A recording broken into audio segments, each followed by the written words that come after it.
Years ago, my company in Seattle had down the street a big Kenworth factory. And the Kenworth factory used to borrow a tire from my company every so often, a big truck tire. We were in the commercial tire business. I knew it was going on, but had never looked into it. One day, I asked our staff, when I heard it came up again, why? Why was the Kenworth truck factory borrowing a tire from us every so often? And the answer I got was, we don't know. They do it about every 2 weeks. I asked to have them set up an appointment for me at the factory, and I met with them. And what they were very proud to show me at the factory was this new process they had instituted to improve their manufacturing system. But I saw something totally different. I saw that it introduced errors. They really were lacking a complete organizational system of how it could be done better. That led to a meeting at their corporate offices, and it was very complicated, but a couple years later, it was the formation of a company that I started called JIT Inc., Just in Time. That company ended up being a multi-million-dollar company. It ended up going global. It was eventually sold to Alcoa, and we're doing business with a multi-billion-dollar organization called PACCAR, simply because I asked why. You can teach yourself and learn how to see opportunities that are in front of us every day that aren't seen. If you can also learn to not accept things as they are and always ask the question why we're doing what we're doing, and train your employees as well as yourself to develop habits that allow you to see opportunity, you will be amazed what you see that's already in front of you. Unless you face it head on, you'd be surprised how many obstacles that you encounter turn into opportunity and give you a new path for success. We say 50,000 words or more to ourselves every day.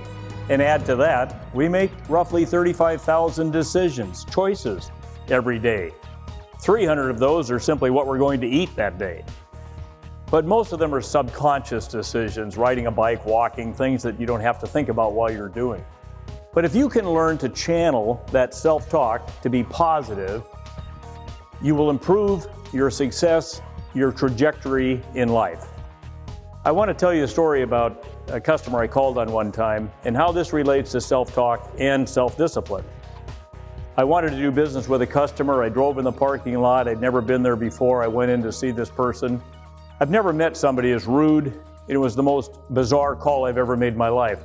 He didn't want to see me. Obviously, he didn't want to be interrupted. He didn't want what I had to sell. And he physically, when I was leaving, pushed me out the door.